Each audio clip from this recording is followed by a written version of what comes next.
All right. In theory, we are now live. So wonderful. Even though Shad and I have been talking for a few minutes, I can say welcome, Shad, and thank you for taking the time to join me. Really late where you're at, and really early where I'm at, and we can talk swords at inconvenient times for both of us. It's an equal sacrifice on both sides, and so I'm more than happy to be here, man. It's good to chat swords with you. Yes. Now, for folks joining, Shad and I have watched each other's content, I guess, for a bit. I'm more surprised about that than he probably is, but we haven't ever actually chatted apart from the 5 or 10 minutes we did before going live. So it's, if you sense some awkwardness, it's mostly my fault. No, but on that note, like everyone, not long after I started, Matt reached out to me. I remember either you posting a comment or sending an email or something like that, and just to strike up conversation. And that led me to watching some of your reviews, and they were awesome. They were some of the most in-depth destructive reviews I had seen. I loved the stuff. I gave you a shout out on your channel, and then we've just kind of kept in contact ever since. And that was a good while ago. So it's a brief history. Like a decade. Yeah. Lots of cameras I was filming with a potato at the time.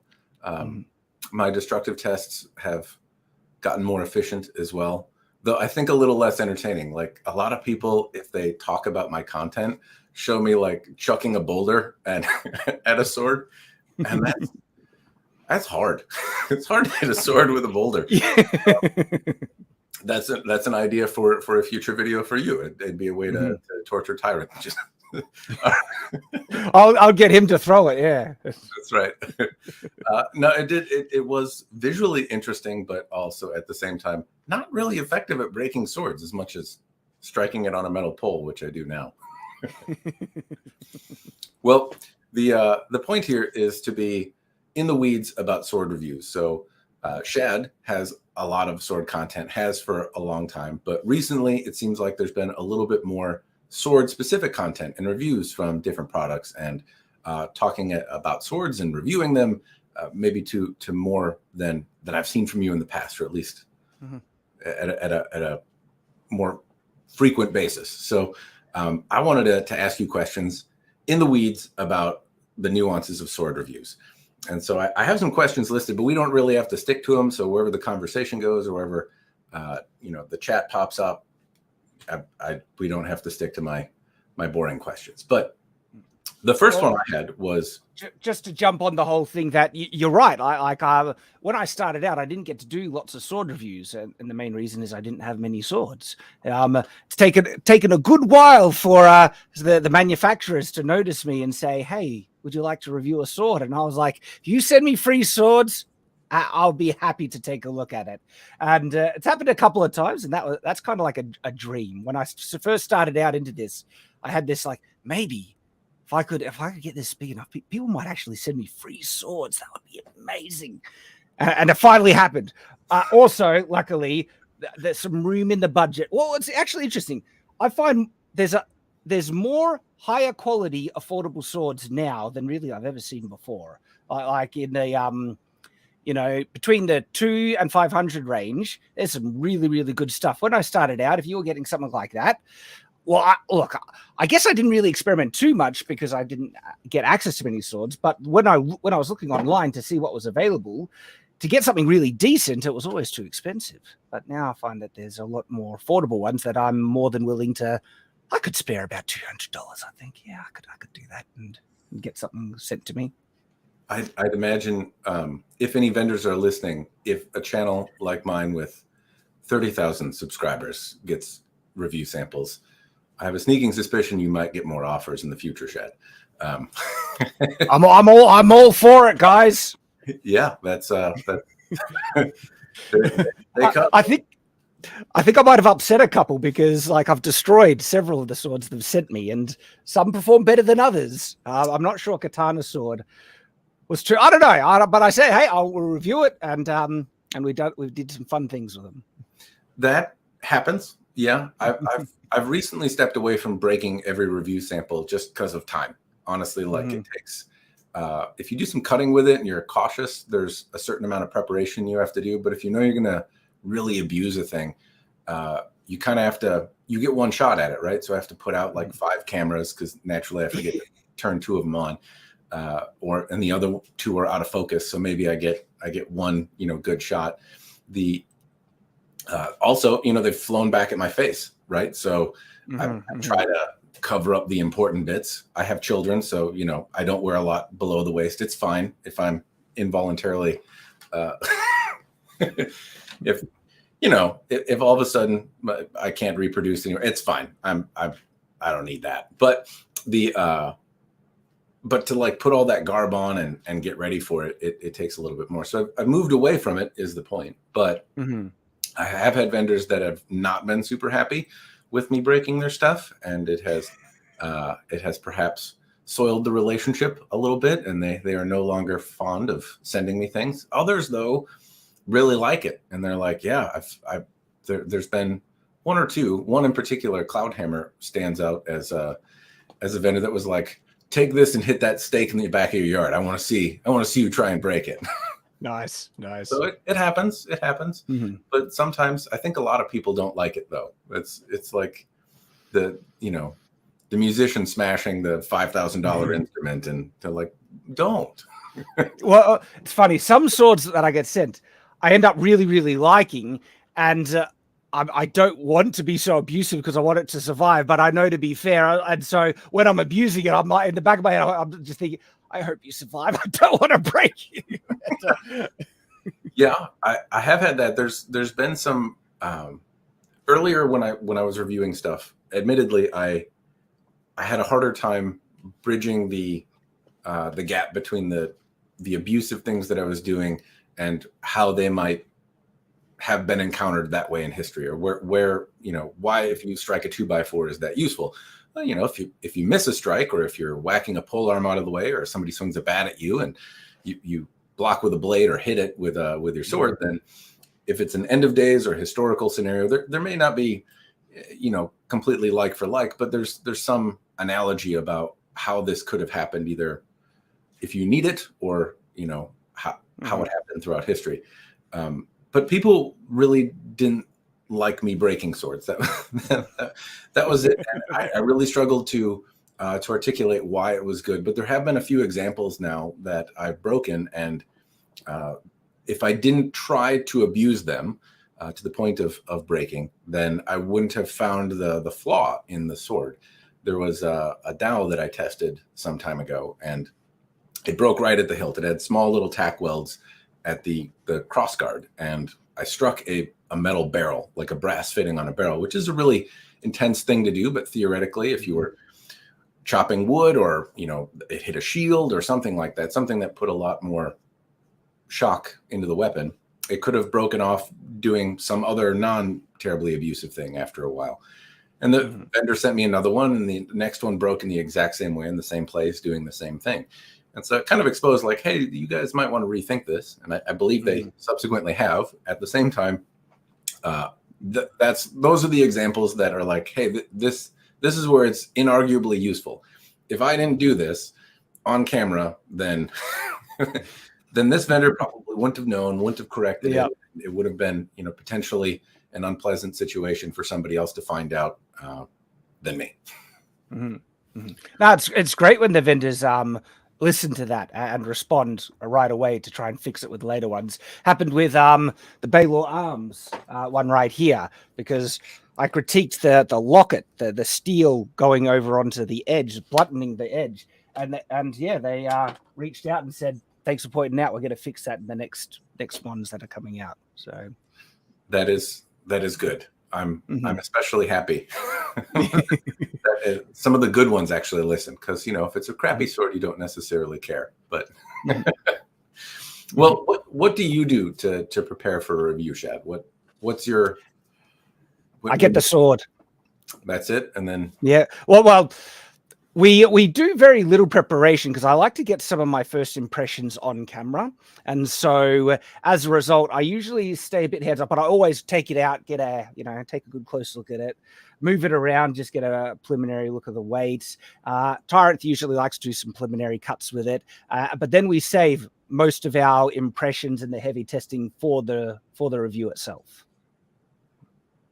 I suppose it's kind of all content, right? Yeah, it is exactly. Like, because if we did too much with the sword before it and we discover something, we have a genuine reaction. Usually, like, that's really strange and stuff. And that's the type of stuff I want to get on video. When I was reviewing this one here, this is the Honshu single-handed broadsword. I purposely didn't weigh it in. I wanted to get and I was shocked at how heavy it was. You see that in the video. I'm like, what is that? All right then. I had a very different experience with Honshu. I did. Yeah. Speaking of vendors that will probably never send me things again. So the Honshu blade that I had performed poorly, right? Mm-hmm. And I had a wakizashi from them, and I thought it had some degree of charm, but it performed poorly. The pommel kind of fell off, and they said, "Hey, we're reevaluating how that's fixed on. That's not great." Mm-hmm. But the blade basically snapped when I was hitting a tree with it, and it was also quite cold, so it's worth noting that. But the blade snapped when I struck it on a tree, and I didn't think that was good. And ideally, the blade would bend and not snap on a tree. And they said, "Hey, that's not a thing that it's not an axe. Like, yeah, it'll break if you hit trees with it." I'm like, I know. Like, I'm not.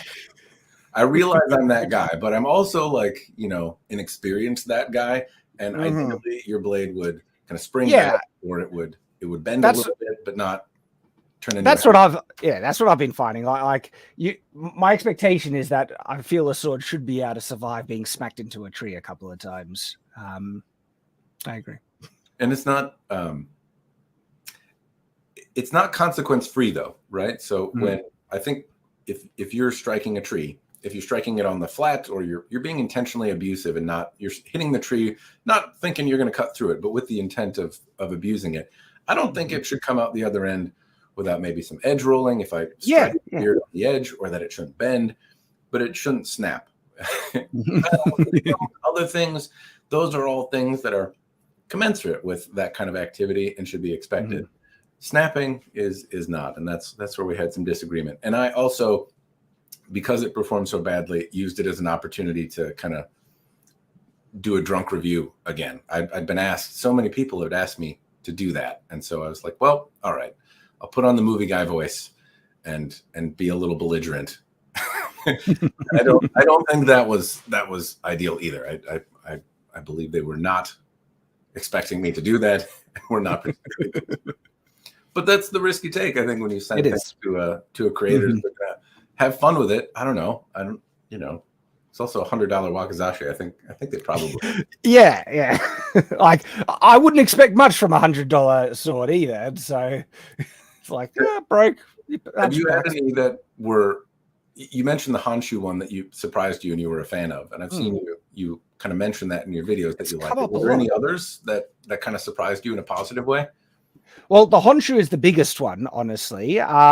There's another one, but I should always caveat that we did technically break it, like so not in their stress testing during the review. It actually survived that quite well. It was after the review, and then I started to go a bit ham with it, and I was chopping off spearheads using this, and it survived that fine. And then I took it to a wooden pallet, those wooden pallets, and I started to bash through the planks on the wooden pallet, and that was going extreme, and the pommel did actually snap off in that one there, which I think is fair because that's extreme abuse. I was still pretty happy with his performance up to that point, but I ended up liking all the other performances, especially the temper quality on the blade. This thing is just held up to so much abuse. I feel it's a bit crazy, honestly.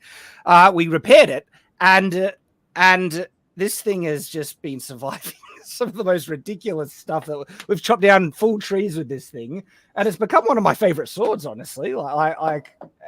It's It's just surviving so much. But that is after a very distinct repair. We've done some other things. Like I was never a fan of the grip on it. And so I've actually got a cord wrap that we've added to it, which I prefer much, much better. And so it's not without its flaws, but there were simple fixes to overcome it. And it's been one of my favorite. Other swords that surprised me. This is, I'm not sure. Sorry, this is not what it looked like when it came. This is the $200. Yeah. Sorry? That's your recent video. Yes. Yes. This is actually the blade from the $200 katana sent to us from katanasword.com. And I wasn't expecting much from this one being only $200, but the blade is really good. It's performed surprisingly well. The blade is actually far more, it can do some far more business than the $1,000 one that they sent us, which is this one here. And this one performs adequately enough, but the $200 one was doing more damage. Like it actually held up, and we've re-hilted that for a bit of a fun project. I did see it. It was fun, and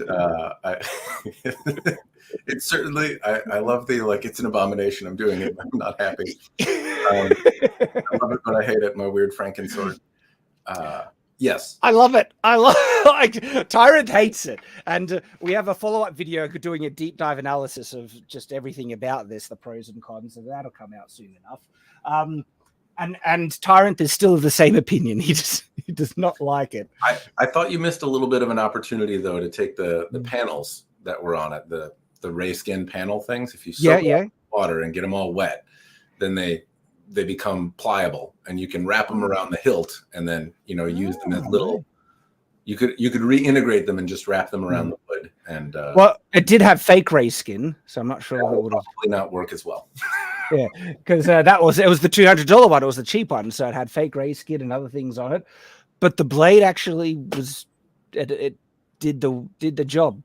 Yeah, I find that's at least in terms of what most people expect from performance, right? They think of that as whacking into a tree or being resilient and durable, and often through hardened blades tend to perform better for those kinds of tasks.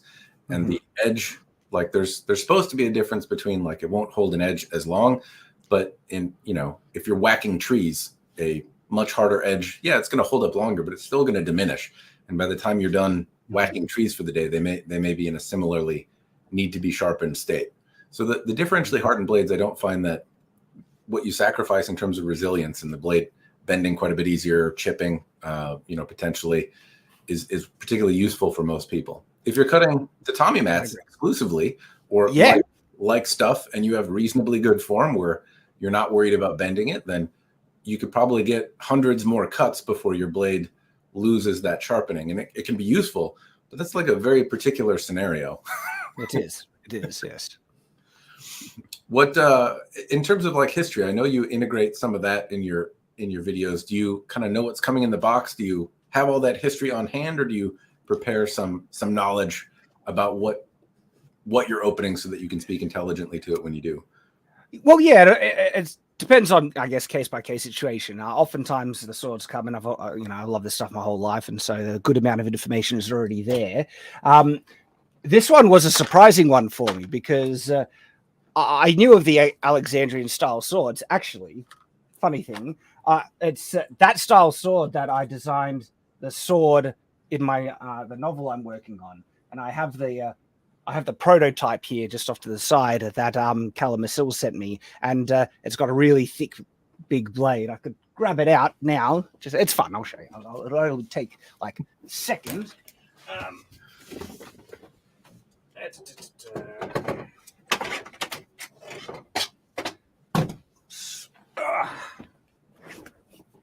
Here it is. So yeah, this one is more a more extreme version, and this is a 3D printed prototype for and this will be a foam LARP sword that I'm producing with Callum Masil. But yeah, so I was certainly aware of the Alexandrian style swords, but I'd never gone out of the way to memorize the exact Oatshock typology of what it was. And then Baylor Arms, they were sending me this one for review. I didn't realize it was an Alexandrian sword. Actually, because of the profile of the blade, I only took a slight glance of it. I was like, oh yeah, send it to me. That's great. And on that slight glance, the proportion of the blade threw me, where instead of thinking the blade was bigger, I actually thought the whole sword was smaller, and it was an arming sword. And so when I took it out of the package and I saw that it was, I was like, holy crap, it's an Alexandrian! Let's wait. I was quite thrilled about that, because I was not aware that it was actually that type of sword. And so prepping for the video, then it's like, all right, let's memorize exactly. It's an oak shot type 17 or 18C. I think it's 17. So even now, like, I'm bad with numbers, and so yeah, there was just making sure we got those little facts right for the review. But more often than not, most of the information is already there. Like falchion. In actual fact, sometimes I know more about the type of sword than even the manufacturers, because there's that two-handed saber that Ronin Katana sells that I bought, because it's actually a two-handed falchion. That's what it is, guys. It's a two-handed falchion. And so I was thrilled to get that one, because I already had done all this research on them that I wanted to make a video on it. And so I got that one specifically for it. The naming for Ronin Katana is, I don't think they necessarily put high effort into, like,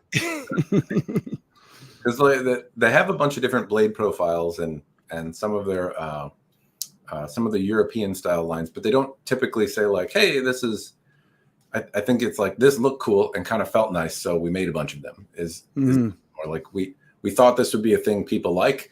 Here it is. It kind of looks like some of this stuff, but they're not saying we're trying to make an 18C, right? Yeah, yeah. Except for the Alexandria version that they make is a little bit more. I think they were shooting proportional. They were shooting very specifically for that one. But you're right in a general sense, where they're making a sword, and I guess they don't go into the weeds as much as big sword enthusiasts, especially with terminology. And terminology is a difficult thing, because even most people aren't even aware that two-handed falchions were a thing. Honestly, it's not a well-known thing, and you have to really go into some very specific kind of forums where people are actually talking about it to get that information. And so I don't necessarily fault them that they don't know the very precise kind of namings for some of these really obscure swords. So they just like, it's medieval two-handed saber. It's close as what they can think of it. Yeah, and it is a saber, you know. I guess that's one way of describing it. Terminology can be weird. I just don't find that they try to.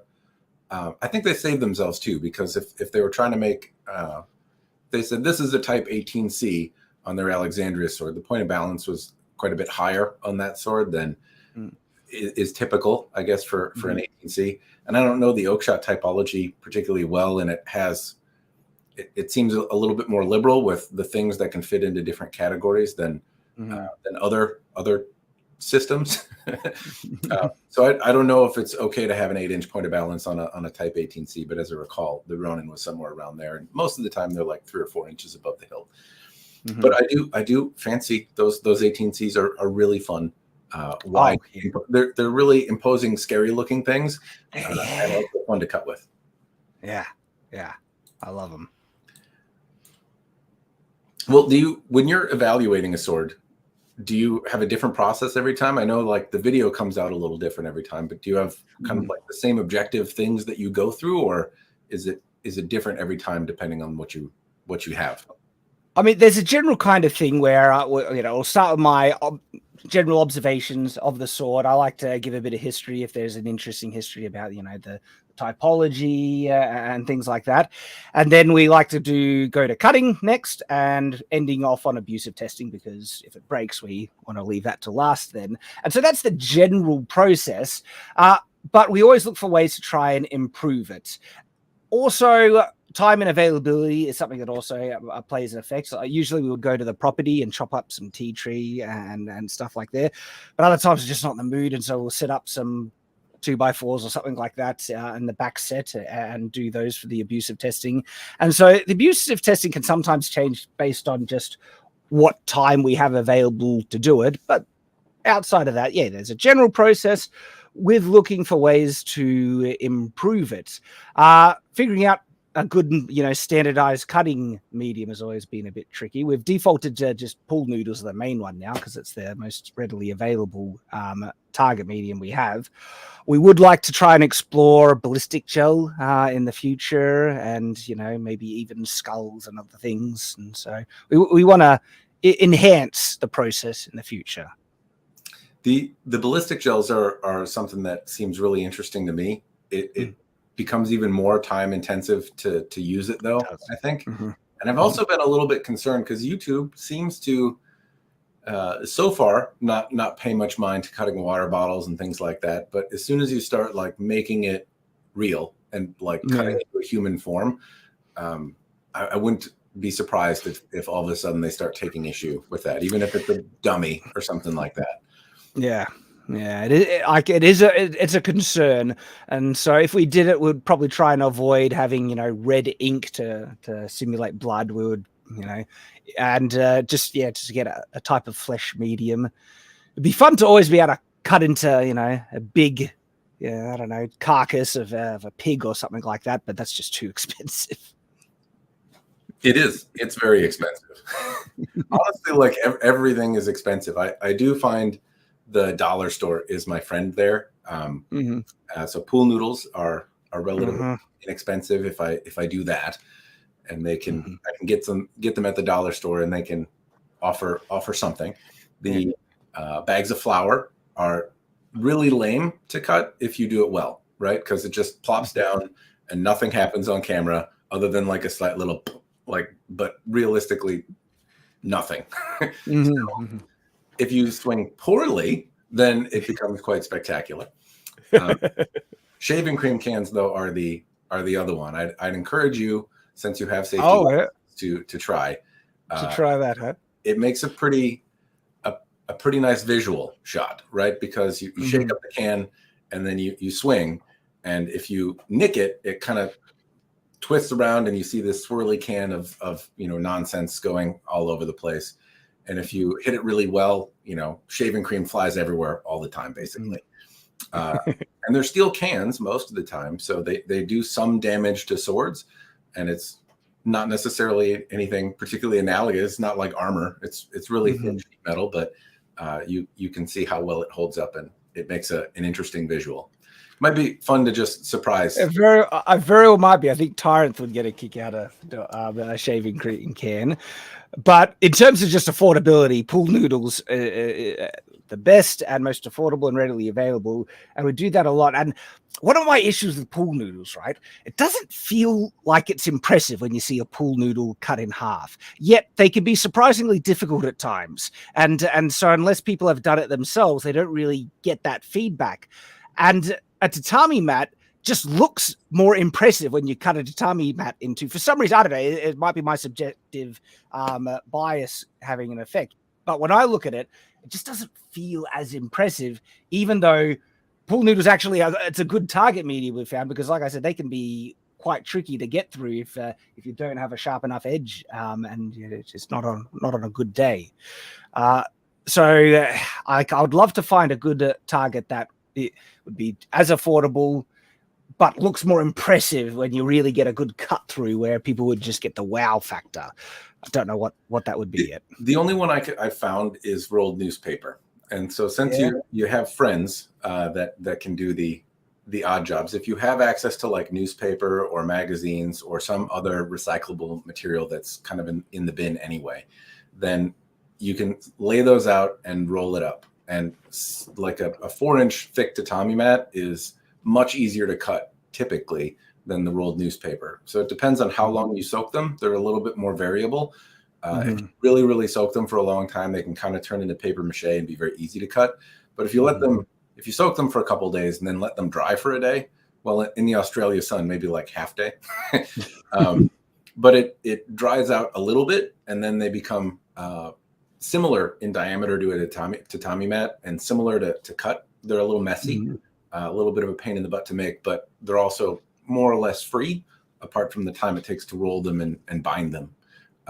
But you can get some very wide things that give you kind of that same like look, I made it through, and are also hard to cut. And then you can also, like throw sweaters over it or something like that. And, with a $20 tatami mat, you're just, it's so expensive that you kind of got to like cherish the experience. Yeah. Well, there's no retailer in Australia that sells them, but Cult of Athena sent us a couple when they sent us the sword reviews, and we hadn't cut a tatami mat before that, and so we cherished it. It's like, all right, these are special. Let's have some, let's try and remember the experience. You're right. They're not. A lot of people find that they are, or I think if you haven't cut them, you think maybe it's hard to make it through them. And not to say it can't be, depending on, how big you are. But I think most adult men probably are not going to have much issue cutting through a tatami mat if they have a sharp sword. The trick is doing it well, right? Like hitting it where you wanted to and delivering the type of angle that you were going for. That's a little bit more of the challenge than actually just cutting through it. Have you ever tried to cut through bamboo? Yes. How's that going? Well, if it's dry and hard, it's not particularly fun at all, and it cuts like a 2x4 more or less, except I would say harder if it's all dry. Really? Old bamboo furniture that was around, I cut that, and it's not easy. Green bamboo though can be pretty easy. It's not available though where I am. I've tried growing it a few times, but it just doesn't ever take, and I have more or less 2 good months in the year before I live in a winter wonderland. And I've seen the snow in your area, and you do some of those tests. It can get cold where you are. Yeah, so I live in the middle finger of Canada, I call it. So where I live in Minnesota, the like really Arctic tundra weather kind of rides along the border between the US and Canada, dips over my state and city, and then like goes back up and nicks the tip of Maine. So I imagine in like Alaska or the northern parts of Alaska in particular are colder than where I am. But I live in a pretty cold state in the United States, and it's not uncommon to see 20 below Fahrenheit. I'm not sure what that is, and I only know the freedom units, Shad, so I'm not sure in Celsius, but cold. Cold. Like that would be around close to 0 Celsius by the sound of it, or no. Or minus. Well, let's. I'll ask Uncle Google right here. Right. It's negative 28 Celsius. Negative 28. Yeah. Wow. All right, that is cold. And sometimes it gets negative 35. That's like a particularly cold day, and that's 37 below Celsius. Oh, that's freezing.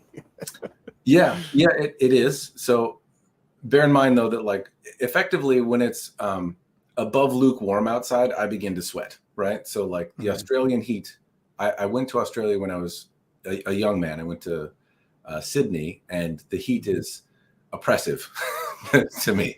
And I look like I basically fell in the ocean perpetually. But where I live, if it's cold, like I'm a guy, so not knowing the temperature, so 4 degrees Celsius is more or less t-shirt weather for me, right? Like I'm still kind of t-shirt sweater area. Got that thick, live in the tundra kind of blood in me, I guess. Particularly that's cold. Yeah. Well, if you're used to like living 100 above, like that seems very cold.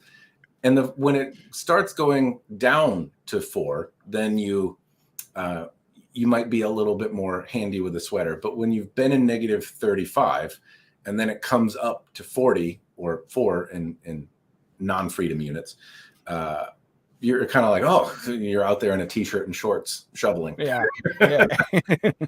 So yeah, it gets a little weird. There's different levels of cold though. So I think, what is it? Negative 15 is negative 26 Celsius. That's the temperature where you can throw a boiling pot of water outside and it just evaporates instantly, which is kind of fun.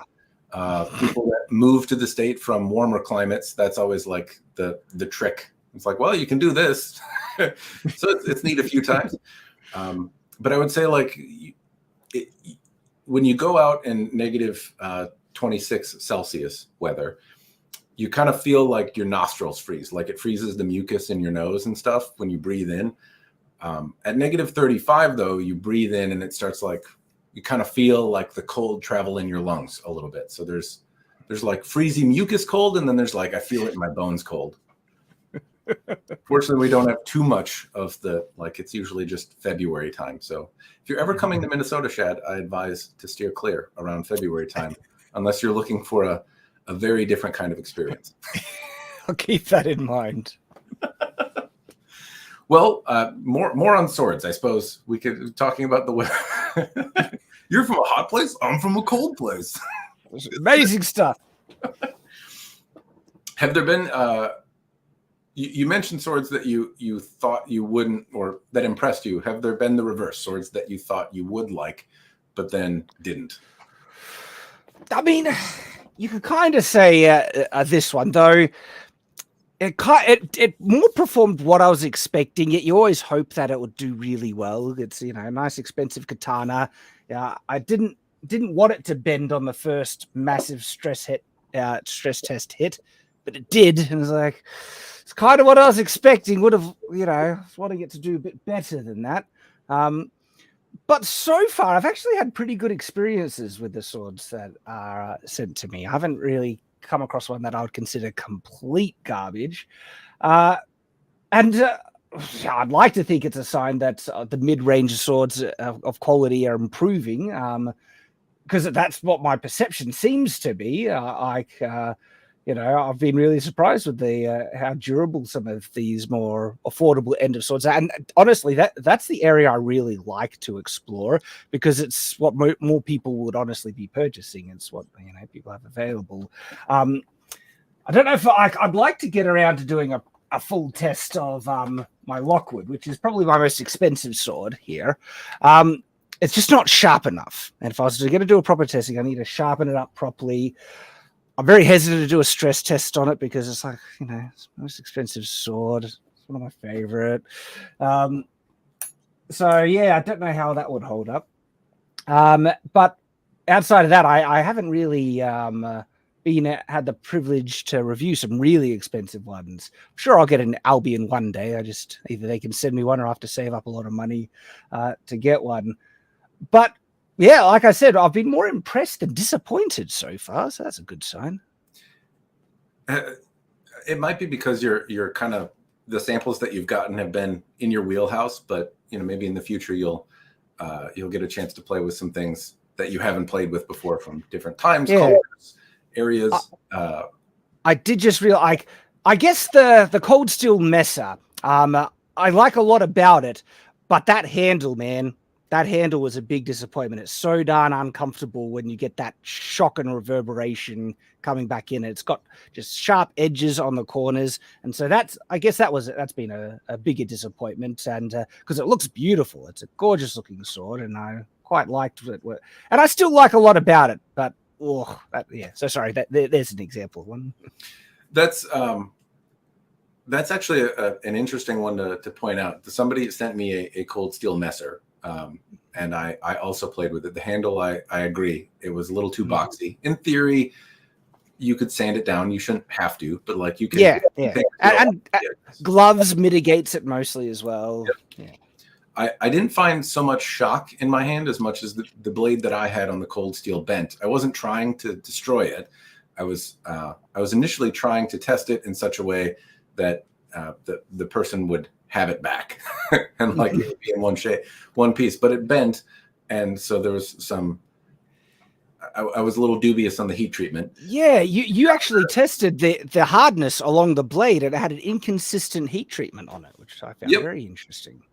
That seems to be a common thing on swords. By contrast, though, the LK Chen version, or the Valor Arms version made by LK Chen, didn't do that. It held up really well. It was thinner. It was just like a slightly more refined version. They cleaned up some stuff, and there were some pros and cons to that one too. But the cold steel one, I agree. The handle was not particularly comfortable. I don't recall feeling so much shock though, as much as just being disappointed that the blade bent and the naggle came out.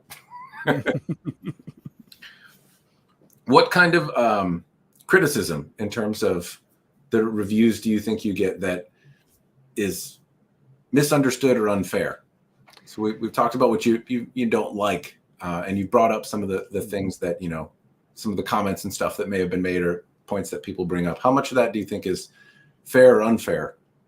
Well, some are actually quite legitimate. I think I remember I mentioned to you somebody mentioning that I forgot to point out the point of balance on a sword. Yeah, that's absolutely right. I forgot. And sometimes I forget things. We go in there and we're trying to look at, you know, the sword, cover everything that we remember, but we're also on a schedule. We need to get these things out. And oftentimes, I'm not sure if you've noticed, but regularly enough, in videos, you'll see like a pause section, and then I add in a voiceover or a little thing of context, and that's me catching stuff that I forgot. And then I catch it in editing, and then I just, all right, time to inject a little caveat there. But you're only human, and you miss things, unfortunately, at times. In terms of like unfair criticism, I haven't noticed too much. I mean, nothing is really coming to mind. Generally, most of the comments are pretty darn positive, and the types of criticisms that sometimes I find are more unrelated to sort of related content. It's more subjective kind of things where I'm too loud or something like that. So, it's totally fair. You just don't like me as a human. That's I can't do much about that, but hey, everyone has their tastes. So I hope you find a content creator that's more to your liking. It's an interesting thing being on YouTube, because I would say overwhelmingly the feedback that I get in the comments is positive, right? Generally speaking. But I have been told to die from cancer of the ass more often than I would like. Like there's also some pretty nasty stuff in there. The internet. Yeah. Generally, the conversation, I think, is good, and comments that could be read hostilely, have sometimes a point. And if I respond or ask for feedback, more often than not, people are willing to substantiate what they're saying, or if I give them the benefit of the doubt, most of the time the conversation is a positive one and I can learn something. But then again, there's times where you have a 5 head and you're ugly and I hate you. And I'm like, okay, thanks for that. I'm not sure what to do about it. I can try to put some. So the more I think about it, it's funny, the more examples I do actually come across. Because I remember when we tested it was actually these two swords here, the $1,000 katana versus the $200 bastard sword. And he was actually another YouTuber, and he has a very popular video where he compares cheap and expensive katana. And he was not happy with our review. Okay, so sorry. What? No. So this comment was actually under the Baylor Arms katana video where we debunk the misconceptions around the katana. It was the just putting the katana misconceptions to the test. And he was quite unhappy, and he said, if you put a $200 longsword to the test, you're going to get just the same crap results. Don't get it. And he was basically saying you're all biased and stuff like that. And so then we ended up doing exactly that in the one where we put these two against each other, $200 longsword against a more expensive katana. And we didn't show his name, so we were respectful here. But at the beginning of that video, we do bring up the comment, and his comment is right there front and center. If you go watch that, you'll get to read it. And it's the one where he's saying, do it to a $200 longsword and see how you go. And we're like, all right, we will. Well, you picked a chunky one to compare and contrast, and a rather delicate $1,000 sword. But it's tough to do like for like, right? But if you take a $200 version of your Lockwood sword, if you were able to find something like that, it'd be interesting to see you do the comparison between $1,000 longsword. Well, your Lockwood is probably close to 2, versus the $200 longsword, because it would be interesting. I mean, so how delicate do you think you should expect a $1,000 katana to be? Because there's a lot of similarity in terms of the geometry and strength that you're going to find in like a standard type of katana. And so, well, the contrast that you made between the 1060 blade in the longsword that you're using, right? So it's a very wide blade. It's what the manufacturer can do well, and with a really big piece of steel that's through hardened, you find that it's a little bit more forgiving, right? Yeah.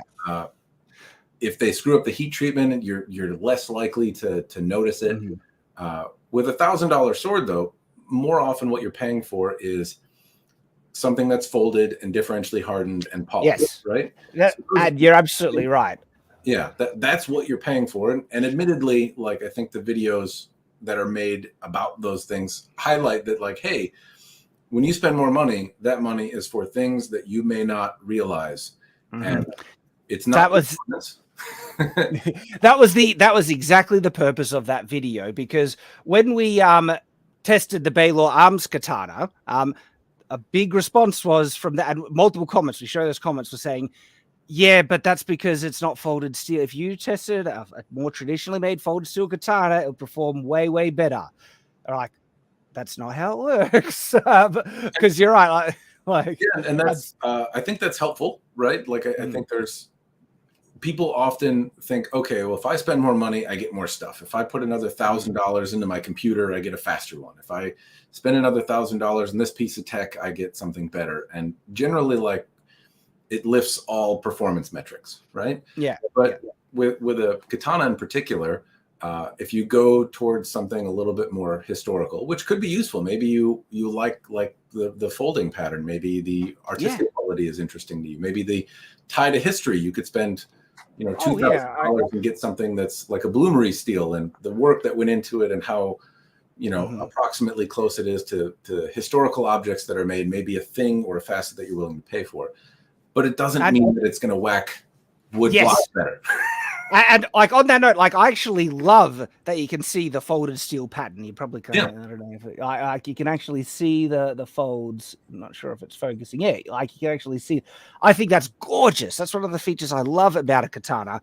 Doesn't necessarily make a stronger sword. And so you're actually right. Like, ultimately, in the day, it was an unfair comparison, but we were making that video to point out that spring steel, if you really want to put, to the test like that, you're going to get results. If you tested something, and maybe vendors will reach out and offer these to you, but they do make more expensive through hardened swords, right? So conceivably, if you had $1,000 katana that was through hardened, where you're getting something like a type of steel that is fancier and nicer, and then, more exotic, in terms of supposed to equate to more durability and performance for those types of things. And then you compare it to a $200 sword and which one holds up better. I think you'd probably find some meaningful difference in where your money can go. If I test a sword made out of like S5 or S7, it's a type of steel that, and honestly, I have no way of validating if it is, but supposedly the swords that I've tested made of that material have meaningfully held up better to doing really dumb things with them than some of the stuff that's supposed to be made out of cheaper or more, readily available materials in China. So there's that. I think if you tested your Lockwood, though, you'd probably find a $200 version of that is much harder to execute. Vendors seem to have a little bit of trouble making really thin blades, which that one is. So I'd venture a guess that you would probably find it would bend really easily, in contrast to your Lockwood, or it would break and the tip or something would snap off because they wouldn't heat treat it right. And that's maybe fair for a $200 sword. But I bet if you took your Lockwood and took a $200 version of your Lockwood or something very similar that had just a very, very narrow profile, and then whacked a 2x4 with it, your Lockwood would probably hold up. You might get a little bend. You might need to sharpen it. There may be a consequence to it, but I bet it would probably hold up fine. Do that with a really cheap one, at least a couple times. I bet you're gonna find like the tip will fall off. Well, I mean, honestly, I was expecting that type of results from this Honshu one. It's a $200 range sword, and like I said, I can't believe the amount of abuse this blade has survived. It's the temper seems almost perfect on it for the amount of flex that it gets and holding up. And so you definitely get, my kind of impression is that it's pretty darn good for 200. And of course you can get good $200 range ones and bad $200 range ones. And so, Yeah, then it kind of just comes down to the individual sword as well. It'd be interesting to see a more like for like test, but at the same time, you did a good job of making everyone mad, right? I'm mad because it's not folded the right way. The people that have misconceptions about swords are still angry. The people that are in the weeds about swords are angry. You got everyone riled up in the comment section, Chad. It's really, I saw more people enjoying it. I think it's certainly like, but look, I do have some fun triggering people sometimes. I freely admit that. This one, right? This was a $200 katana, and we compared this one before we re-hilted it to the $1,000 one, and its overall performance was better, right? And so we have been comparing that even the cheaper range katanas that are made out of more modern methods, homogeneous steel, and I would actually put this on the same kind of range of durability, not because it's not spring steel, so I think it eventually would take a set, but it certainly is holding up to a lot more abuse, this blade, and is more comparable to something like a Honshu. Yeah, and so it's always fun to compare and contrast. In terms of doing those comparisons and contrasting, where do you see you have opportunity to do better or improve your reviews? It's hard to keep track of, I guess, how well did that sword hold up to this specific kind of test, because sometimes the tests change. Like we might be jumping into tea tree or a different kind of branch, where this one we're doing it into treated pine or something like that. And so sometimes it can be difficult to remember, all right, that one was performing this well, but the medium was a bit different. And so I think we're just going to try and be a bit more consistent with what we're cutting into to try and then get a more fair comparison. Something that we're going to try and keep in mind. Consistency. If you look at sword reviews online, though, right? Where do you think generally the people could improve? Oh, online generally. Well, I asked you about yourself specifically, but now I'm asking you to throw some shade. You can throw it my way too. That's fine. It's hard to say, because if there's a sword that I want to find out about, I usually look up multiple reviews, because I don't kind of expect everything to come in one review. And so you look up multiple, and then you find out, if they're all kind of consistently praising certain things about the sword. It gives you a more informed perspective on it. I don't really have anything specific where I think, well, they should all. Well, all right. I do have pet peeves if they do incorrect information, if they misname the sword or incorrect history about it or something like that. And that's just my own pet peeve, because I'm a pendant in certain things, like calling the two-handed falchion a medieval saber. I was like, I don't like that name. But that's just me. I don't like that. I don't like it. I don't. No, I know. Well, saber is a really complex word in terms of sword terminology, because it's a word that doesn't originate in English. And so there are swords identified as sabers in other languages that are contemporary with the medieval period. But the word itself, saber, was adopted in English after the medieval period, around the Renaissance. And so in English, it's referring to swords of a pretty distinct type, which is more, curved, single-edged, usually with extra hand protection. And so in English, I feel that's a good classification. And then people are like, but there's sabers over here, but we didn't really call them sabers. And my feelings on this, but I want to get some additional thoughts on it before I kind of make a dedicated video on this. And ultimately, it's just my opinion on it. I'm proposing a type of classification that I think is useful in language that I would like to use, and I would promote other people to do it. So I'm not there yet, but it's referring to any single-edged, curved sword that's not European but contemporary with the medieval period. I think should just go under the umbrella of scimitar, and because scimitar is an interesting term, because it doesn't refer to a single sword. It's that has its own problems, but it's useful, and so we can refer to them as scimitars. But anyway, the word saber is fun. I will frequently get asked to review more sabers, and I mentioned that like more than 50% of the content on my channel is reviewing two-handed sabers. So, like, they're like, "Oh, you got me." But, I mean, like katanas, are they sabers? Are they not? Are they, could you call it? I don't. Yeah, it's gets into the weeds again. I mean, more or less, like if you stick a katana in a saber hilt, then it's a saber. Yes, that's correct. And so if you put a different handle on it, it's just a two-handed saber. That's what would you call this one? Well, that's a two-handed saber, obviously. You call it two-handed saber? I better move on to another question before I make your head pop there, Shad. It's not a two-handed saber though. You just told me like that. That's what it crawls under my skin, is calling this a two-handed saber. What do I do? All right, but I can't impose my standards on you. You're more than free. You can call it a dingle hopper as much for it. That might be kind of. You might have more luck getting people to use a word if it's a fun one like that. Yeah, probably. We call these dingle hoppers. I'm kind of on board with that.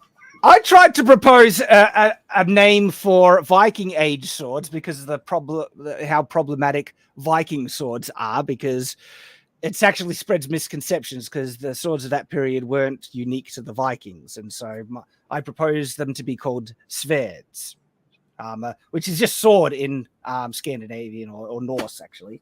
But that's actually something we do in English a lot, where we call a certain type of sword, like epee, I think, is just sword in another language. Same with gladius. Gladius just means sword as well. But we take the word sword in other languages and then use them to refer to specific types of swords that usually from the culture of the origin of the language. So I thought sverd was a good classification for a Viking style sword. Hasn't caught on.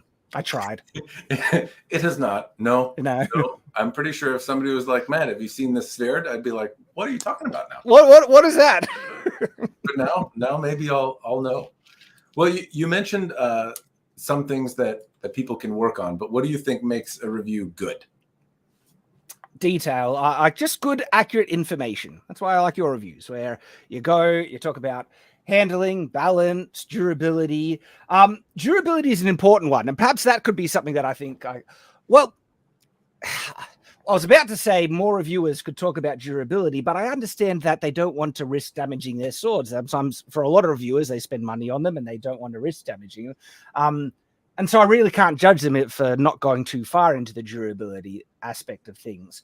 Yet it's a very important part of the sword review process, I find, where especially quality, like if it's a spring sword, I want to see how good is the temper on it. Is it keeping its spring? Can it hold up to a bit of abuse?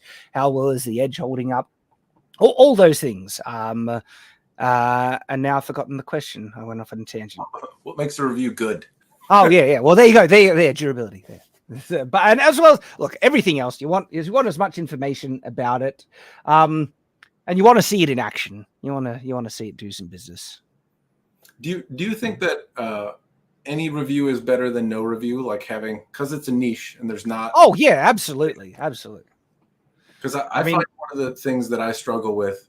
I've gotten a little better at it. I was filming with a potato earlier, when I started my YouTube channel, and the equipment has gotten better, and I think the content, regardless of what doopy thing I have to say about it, has gotten more digestible. But making things watchable, I think, is where I would ask for improvement. Right? It's not that like any information is better than no information, even if it has even if what you're saying is totally wrong. At least you are showing the thing, and you get to see an example of a thing. It can be misleading, but at the same time, I think it has more pros than cons. A lot of times, though, people starting YouTube channels or that don't put a lot of it out struggle with the video side of things. Doesn't have to be perfect, but it's also great if it doesn't blow my speakers up if I try to listen to it. It does. Yeah, it does depend on, I guess, what the intention, what you're wanting to get out of it. Because for straight, it's a very, very niche type of content, like a sword review.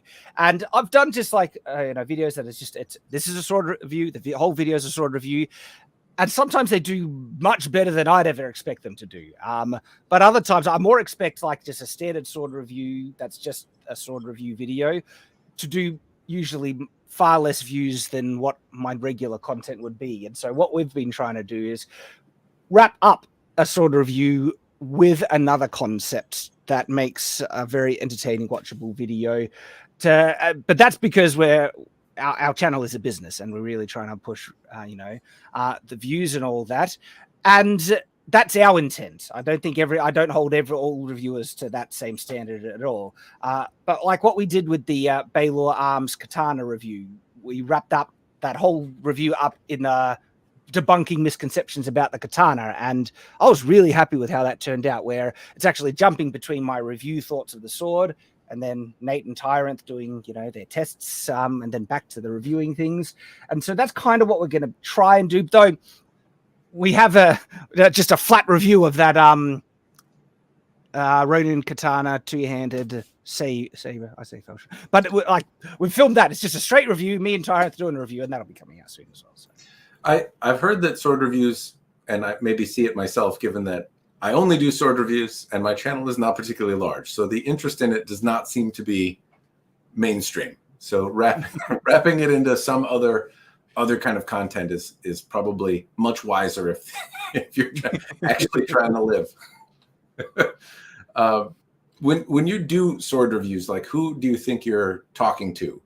As you think of the people that buy swords, like in your mind, who are they if you had to kind of put them into buckets, Well, I'm not targeting people. Yeah, I'm not actually targeting people who want to buy swords. I'm targeting people who are interested in swords. And I hope that's why I think the review of this one did all right, because there was something really weird about it. And it's the fact that it's actually so functional for being so heavy. It's very much on the heavy end for swords of this size, but I was not expecting it to feel so light in the hand, because they nailed the balance so well. That shocked me. We put that on the thumbnail, and the video did really well, not necessarily because I think many people were interested in looking for the review of that sword, but I'm proposing that there's something really interesting about this sword that you might like to hear about, and that just attracts people who are interested in swords, and it got decent views as a result. Interesting.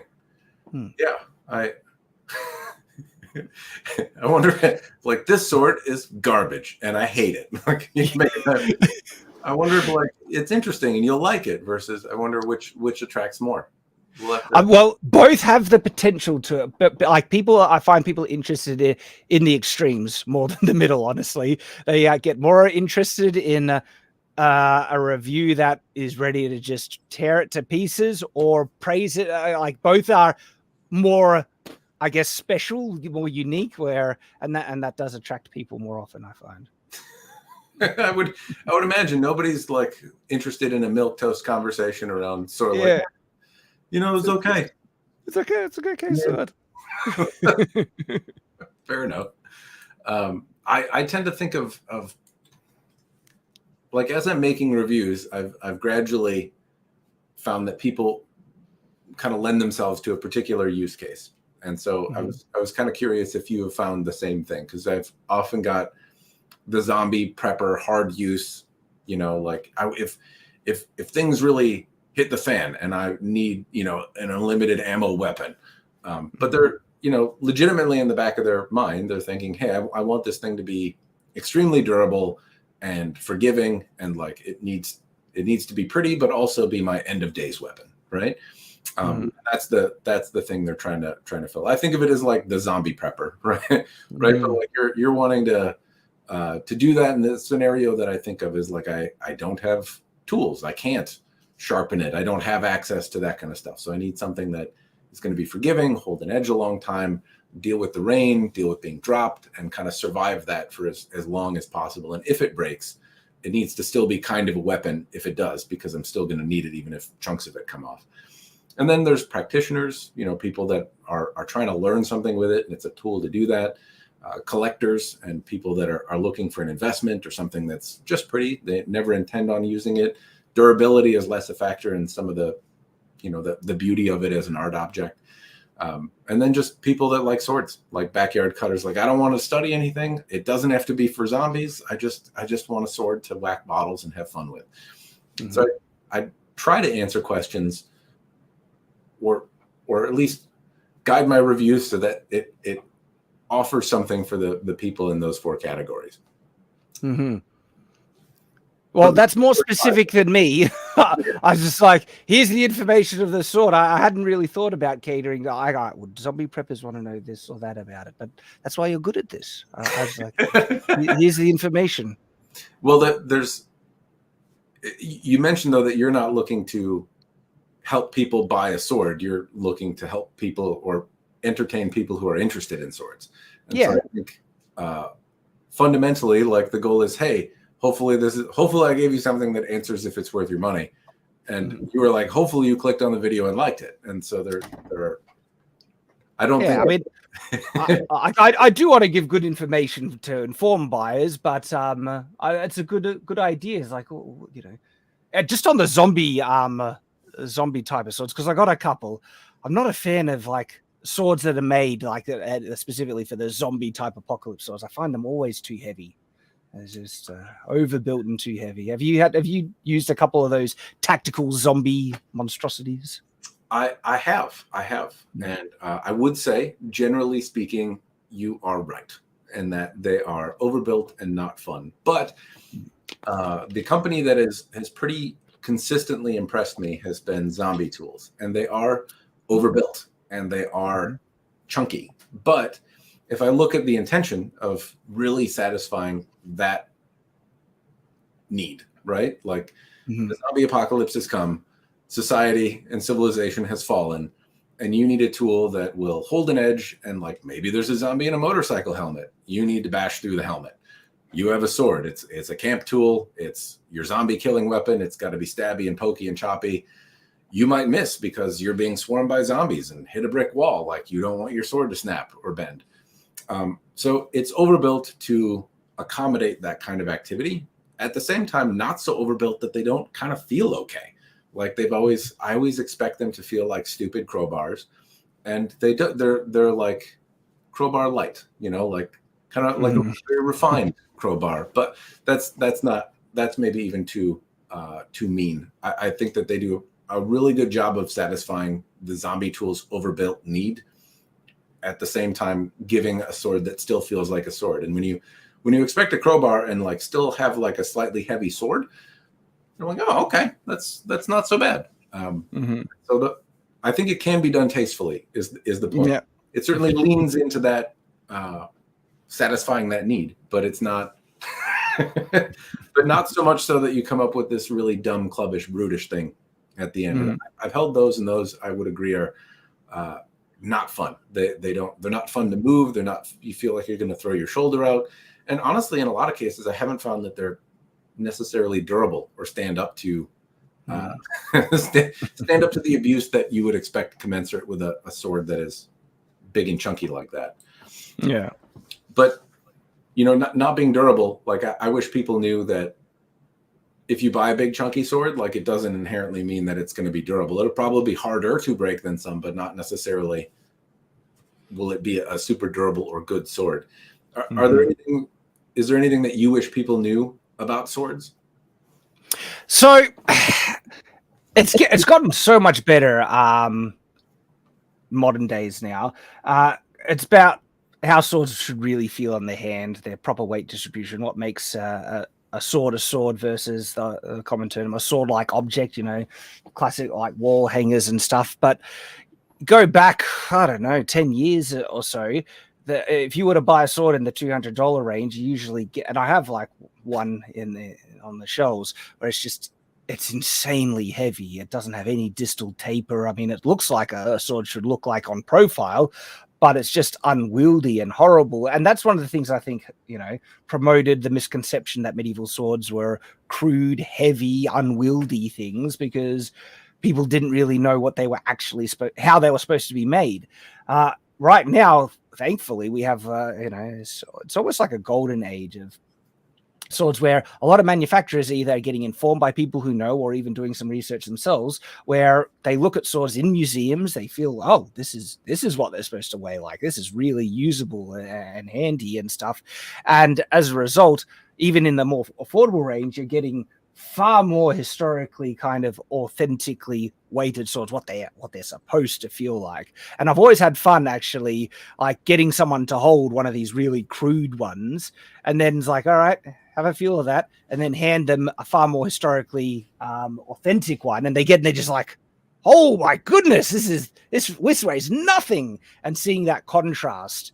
And most people don't have that information to expect that when they buy a sword, and so you know, if I could get people to know anything, it's what to expect. This is what a historical sword, should feel like to be usable and functional.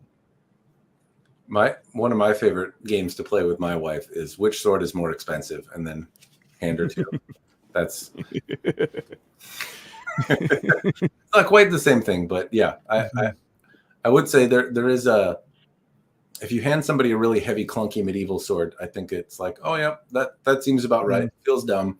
And if you hand somebody something that feels light and maneuverable, like it's like, oh wow, yeah, it gives the correct sense, because like real swords that were made to be used in combat, and I know there are exceptions historically, but for the most part, they're very refined and precise tools that are made to excel at what they're meant to do.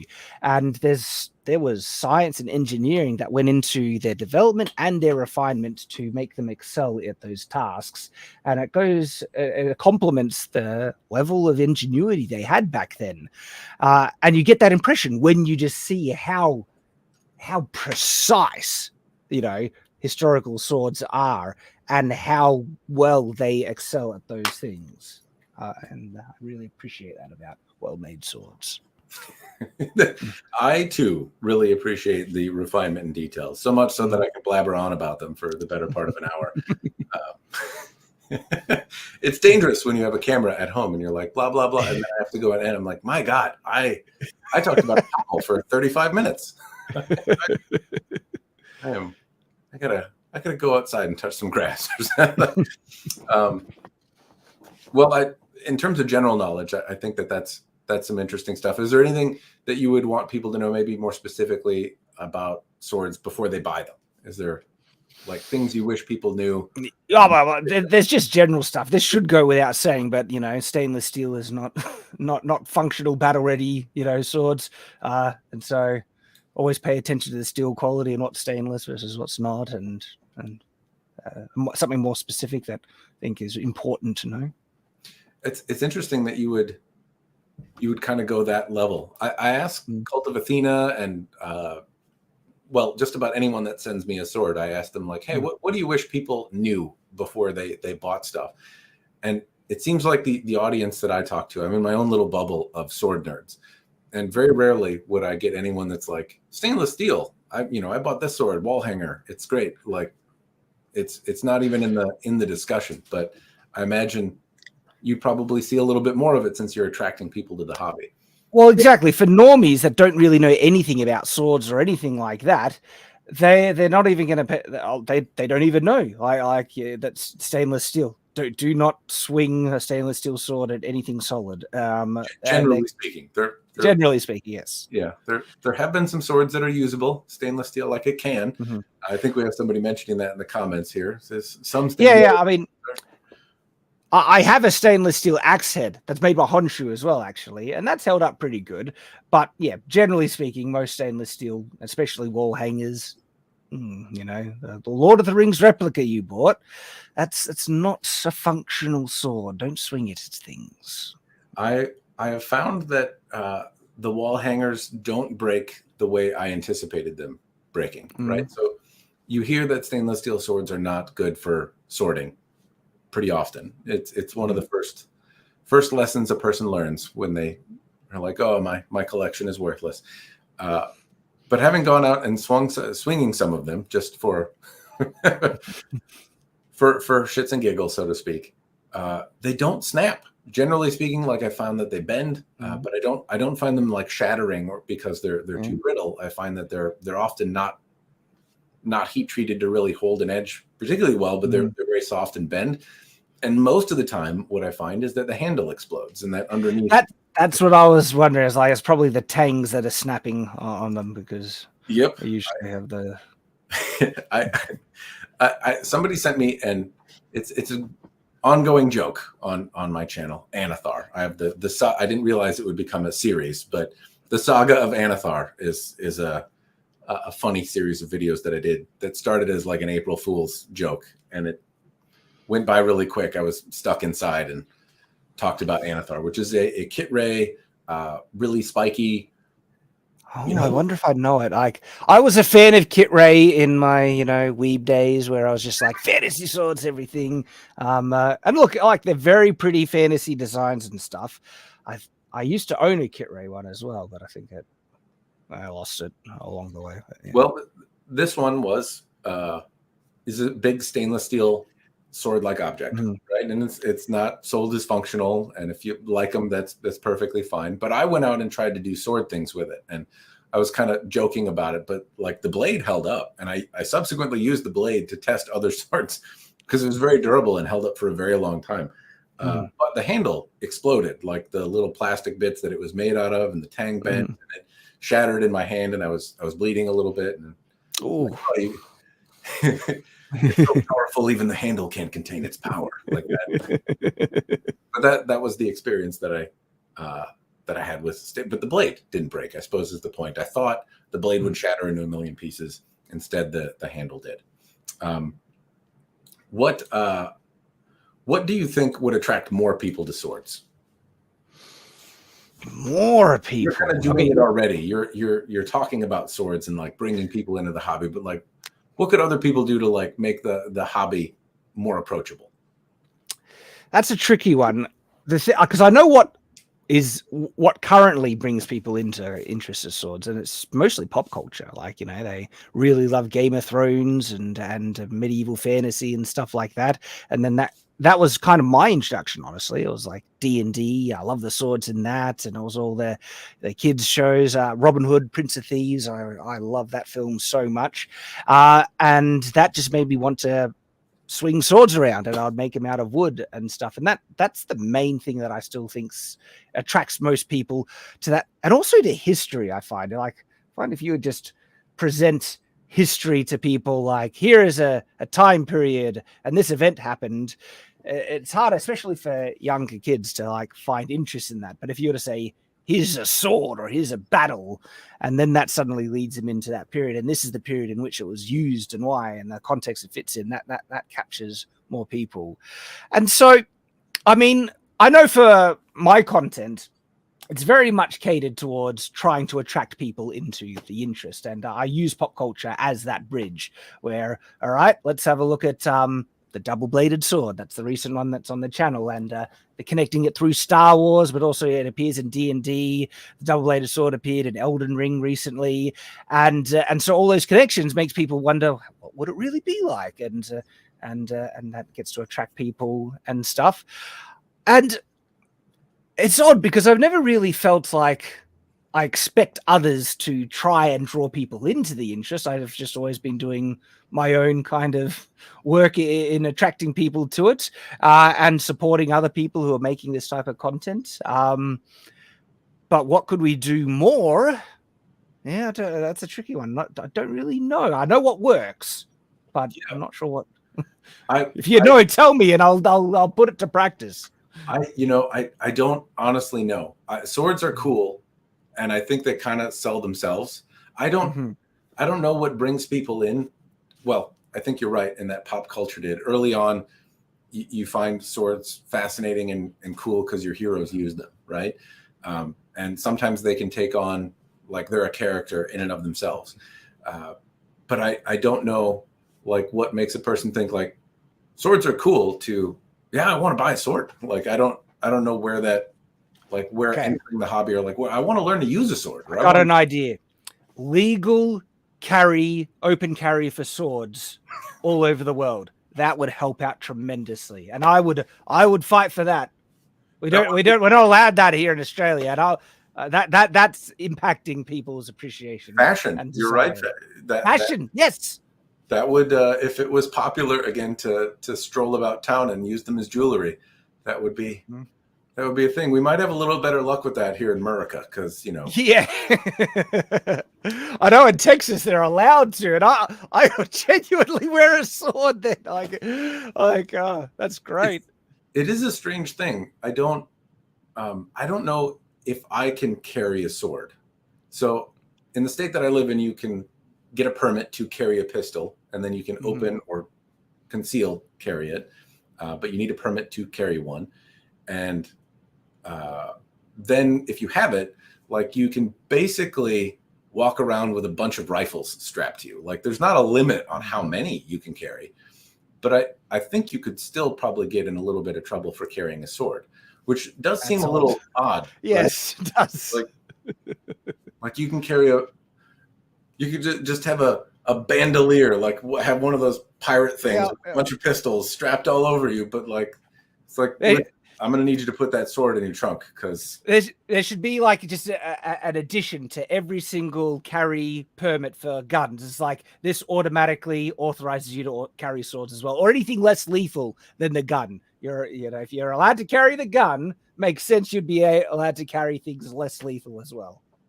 Yeah, it's funny that I think either way, since I live in a place that while you can carry a gun, most people don't do it openly, right? And even though it may be legal, it would still weird a lot of people out if you're walking around a park with an assault rifle on you. I think swords would probably be, I don't know if people would find it. I'm not sure. I think a sword would be it would feel less threatening than a rifle. And it's how you do it. If you made it blinged up and it's got a fancy belt and you got your hand on it and you strut around with it, I think we could normalize it. If I do it like a Ramirez from Highlander costume, just all red and peacock feathers, and I reckon you could also try and from Egypt. Or you could find new kind of fashion cuts for modern suits and stuff that have like an unsymmetrical jacket where on one side the jacket is higher for the belt of the sword to fit snugly in there, and then you make it look like it's a part of the actual suit outfit. Yeah, that could look real good. It's gonna be hard to sit, Well, that's where sword frogs are useful, or carriages, where you can just slip the sword out. That's why I like to wear it. It became popular, and I had to go to my desk. All of the chairs are going to have to be rethought. Well, that's why I said I just have a sword carriage where you can pull the sword fully out and sheath, and then you lean it there, and then you can slip it back in when you get up. Well, they thought about this. So sword carriages, they became more popular in the Renaissance, and they look gorgeous. And there's these intricate buckled sword carriages where they would slip their rapiers in, and they could easily slip out, so they could sit down. That could work. That could work. I could see that. All the conference room tables have a little sword stand to lean your sword. It could be cool again. Could be cool. We could make swords great again. We could really.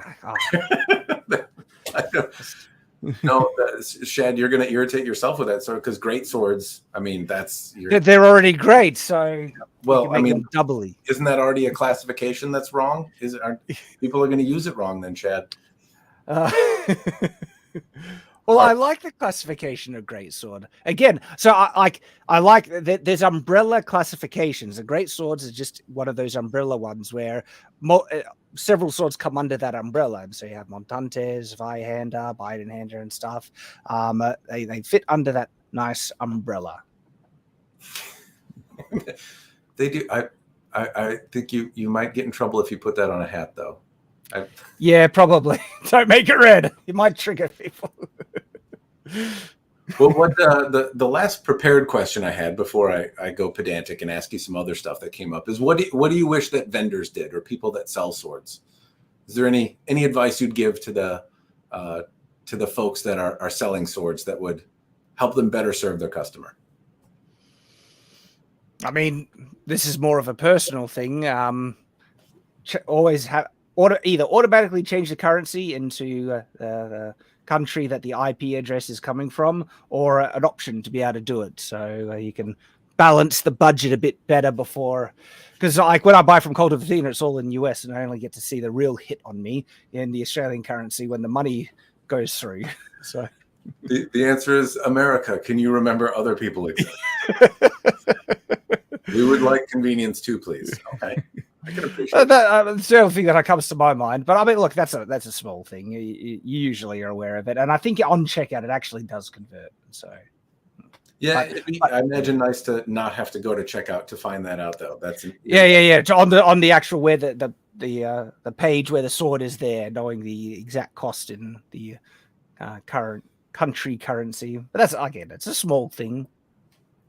Well, I did. I want to go to the chat because I know there's been a lot of questions there, and I've largely been ignoring it. But before I do, I did want to say which shard blade do you think is the most interesting? If you could have a life-size version of a shard blade, which one? So I'm trying to remember the descriptions of them. I like. And then there's the artistic depictions of them. There's the King's one, which was like sun something, which looked like a really fancy big great sword. Adolin's one seemed to have an interesting curve, but I think I'd go for the great sword style over a big curved one. And I'm trying to remember what Oathbringer looks like now, but I can't remember the description. Do you remember what Oathbringer looked like? I don't. I thought you would be the expert, but I would say that your recommendation for Brandon Sanderson's work is what got me to reading Brandon Sanderson. Oh, hey, I'm swords. And I'll tell you, Shad, I did not read for pleasure. I read textbooks and I read books on old Japanese swords, but I would say I read for research and school, but very, very rarely did I read for entertainment. And I was like, I should probably do this more. It helps calm the mind before bed.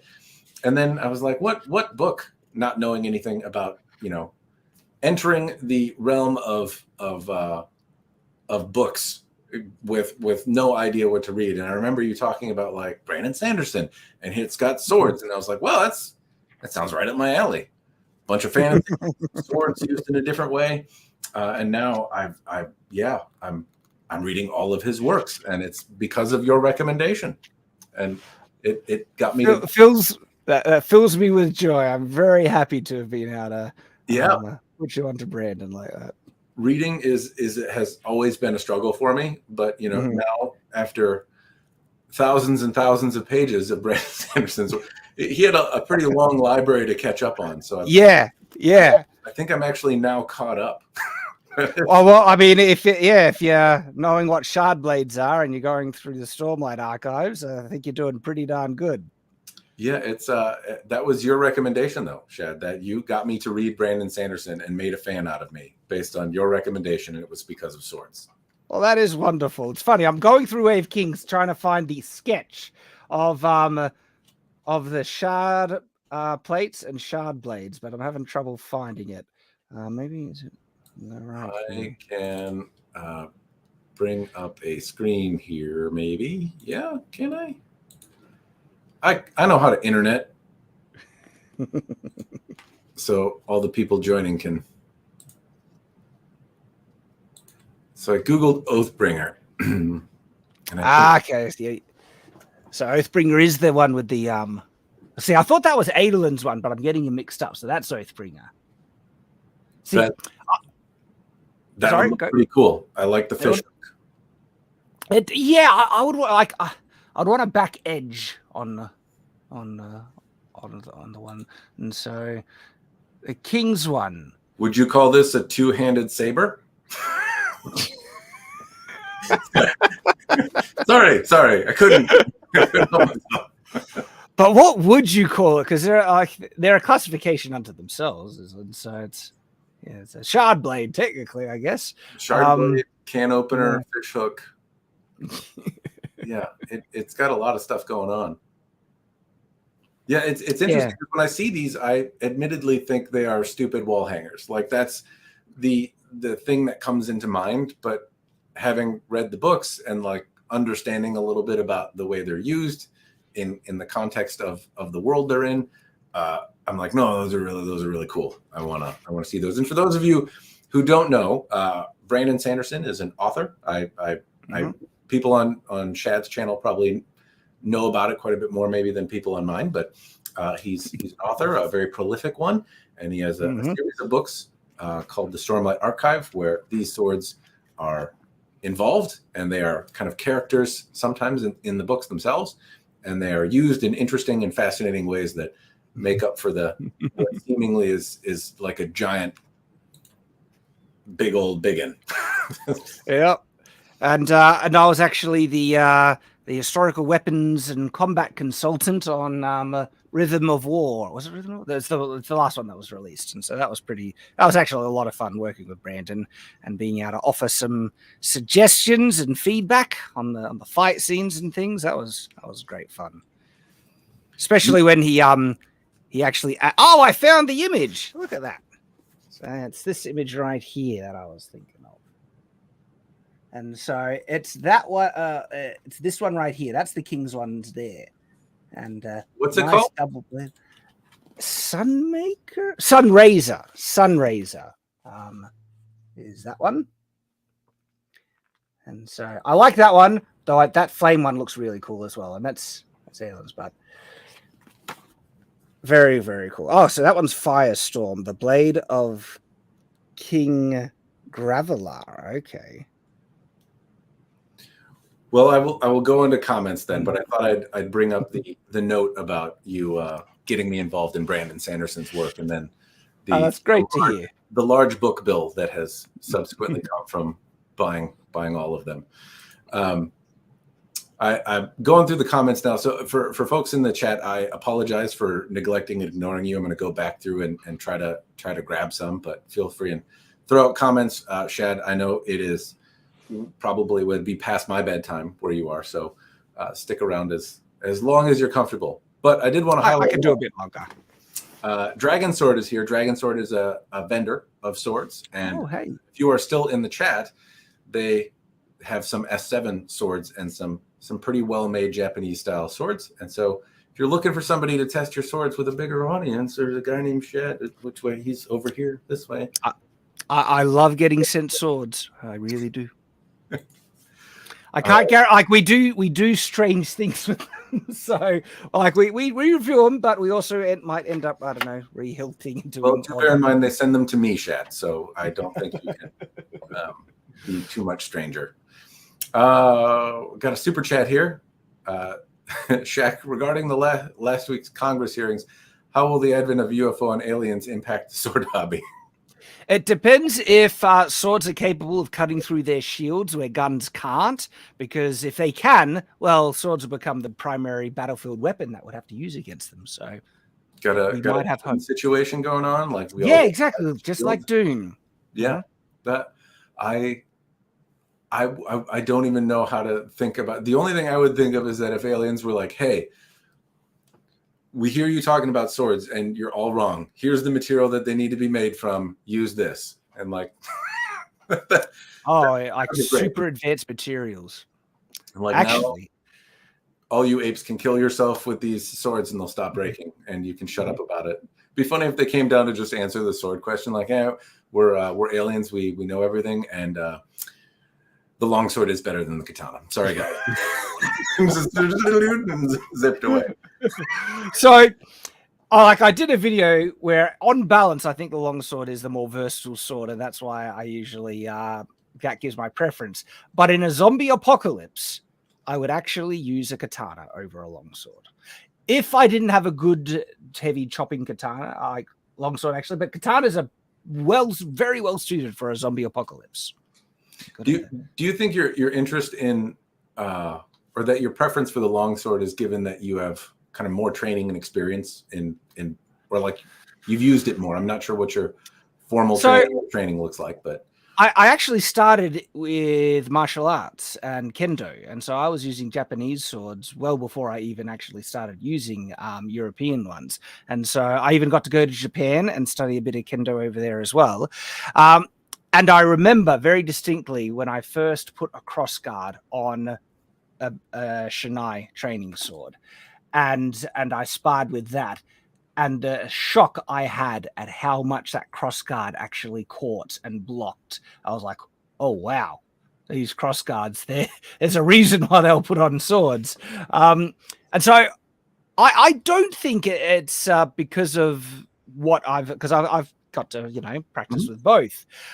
My preference for longswords really comes down to versatility factor, being able to strike with the back edge, which increases the range of movements that you can do with it. That how the crossguard can catch more incoming things, but that is very contextual. Like for me, that versatility I feel is really important. Say if you're in a duel with a person with another sword, on the battlefield, if you're facing armor, more long swords have more designs that are focused in defeating armor, but that's has several contexts that I find advantages in there. Like I said, if it was a zombie apocalypse where I wasn't dealing with armor, I was dealing with unarmored, I needed fleshy, it was a fleshy target that I needed to do really heavy cuts with. I wasn't facing other swords, so I didn't need additional hand protection like a crossguard to catch incoming strikes. I just need something to stop my hand. A katana, like I said, is really well suited for a zombie apocalypse. Not probably. It is indeed very, very well. Well, until you encounter like helmets and things like that. Yes, as soon as and if a zombie if they started using swords and also needing to duel a bit, I was like, oh, all right, I'd like some of the advantages long swords give. All right. Well, I'm not doing a great job of question finding here, so if anyone has any, feel free to throw them down there, and we'll see if we can get to them. There was a question about the Messer versus Falchion, or not Messer, your machete Falchion. That came up. I have it right here. So I will admit I am also fascinated by this, and I kind of want to try to make one myself. Do you do you think it's lacking anything? Well, I mean, it's not perfectly historically accurate. It's just more historically accurate than many of the types of falchions that you can buy.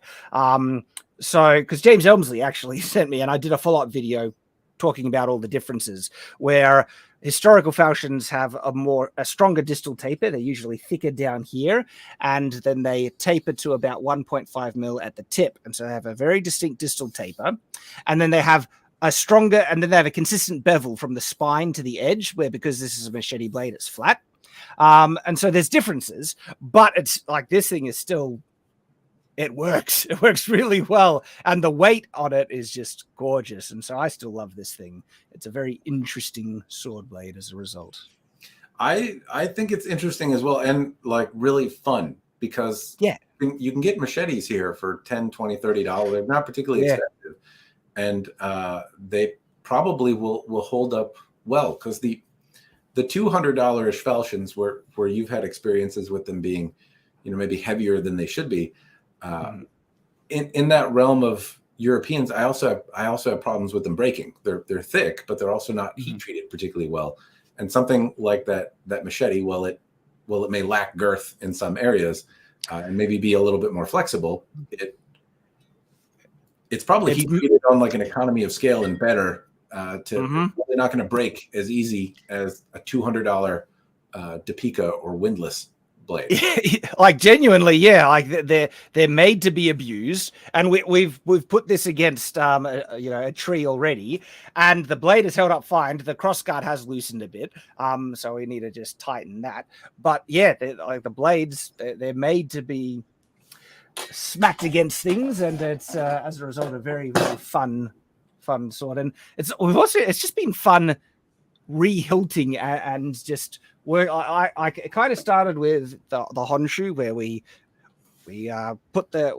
welded the connection back onto it, and we added a wrap to it, and we actually now want to make different pummels for this sword to try to just test out how that changes the dynamics of its performance, and we'll make a dedicated video on how much a pummel can impact sword use. So that'll be a fun one. I don't know about use, because use is different, but many years ago I had the Albion Alexandria and the Ronin katana Alexandria equivalent. And the point of balance was just much further up on the Ronin. But the Ronin also had this little small pommel on it. And so I thought, well, how much could I move this point of balance back by adding weight to the pommel? And I happen to have these little weight things that fit conveniently into the recess on the little circle area on the pommel, the little recess circle area there. And I added, I think, almost a full pound of weight, and it only moved the point of balance back. I can't remember, but it was like an inch. It wasn't a terribly large amount. So by adding a full pound of weight, making it now like a 5-pound sword or something like that, it only moved the point of balance back basically negligibly, right? Mm-hmm. I guess you have all this weight out at the tip, and then you're adding a little bit of weight, but 10 inches away from the end of the hilt. So it's even adding a lot of weight to a pommel doesn't necessarily do what you would expect it to do from at least moving the point of balance down. It would be interesting to see if you added just a really immense amount of weight, what it could do. And I have seen many moons ago, I was at a Renaissance festival, and at our Renaissance festivals, there are often a number of sword vendors. One of them is famous or perhaps infamous for kind of taking their own kind of goofy approach to swords, and that's Angel Sword. And I've heard of them. Yeah. Oh, they good things or bad things, Shad? I'm curious. I haven't even been able to use an Angel Sword. I've heard of them, and I can't even remember too much of what I've heard. So, but I was like, oh yeah, Angel Swords. I remember looking at their website once. They take some interesting liberties with sword styles, but anyway, they do their own thing. The point is that the handle on a Type 14 arming sword, or something similar to a Type 14, was a lead pipe filled in with some sort of metal, and then a big weighty pommel. So basically, this Type 14 had a point of balance that was exactly on the hilt, and to its credit, it felt very nimble. It felt like you could put the tip where you wanted because it was balanced right at the hilt, and it was relatively short. The downside was that this arming sword weighed roughly 4 pounds, and most of that, like half that weight, it felt like you were holding a dumbbell, basically, like in your hand. So you could get it, you could get the point where you wanted it to, but like it also felt pretty stupid. Well, it'll be very interesting just to see that, and you're probably very correct, and so we'll get to try and experience that when we switch out the pommel on this one. So we've had fun completely re-hilting this katana, and so I've actually ordered an O katana, and it's a Ronin katana, O katana, and so that's on its way, and we're going to re-hilt that because as fun as this was, it's still a bit too short for my own preference, and so with the O katana, it's going to be more comparable to, say, a standard size longsword, and we're going to put a wheel pommel on it and do an even better job on re-hilting that. And then we're going to re-hilt a longsword and put katana fittings on it. And so that's going to be hilarious. It'll come out like a dowel almost, or something like that. But yeah, it'll be interesting. It'll be weird. Yeah, it'd be interesting if you cut off like half a dumbbell and put that at the end of a sword as a pommel, just like a big 15-pound crazy. Just see how I imagine Tyrant will do it and have similar reservations to the katana. Probably. Which is funny. I think making Tyrant feel weird it should be an ongoing theme. It's always entertaining. So Weapon Man, he said you should both design a sword for modern day with ideal size and shape with modern materials, comfortable fat. If I'm not sure that this is necessarily a question, but if you were to design a sword, Shad, what would you do if you had the capability of designing one? I kind of already am. We have our carbon fiber sword project, which is still moving ahead. An actual professor who works at a university reached out to us, and he makes like all different carbon fiber stuff, and he teaches how to make it. And he says, "This is really interesting. I'd like to help out." And we're like, "Yeah, we're happy for you to help out." And so he's already 3D printed the mold for the blade, and I designed it. So I designed it. I sent him the 3D model. I was like, "This is what we would like," and he's printing out the 3D model, and it's going to be a composite. It's a carbon fiber with a spring steel blade insert, And so we're still moving ahead with it. And in answer to that question, he'll get to see a dedicated video project showing what it is. And it's a long sword, but it's actually it's technically going to be the length of a war sword. And so it'll probably come up to your armpit or so when you put it on the ground. And I did that on purpose because it's going to be so darn light, you can get away with it being on the longer end.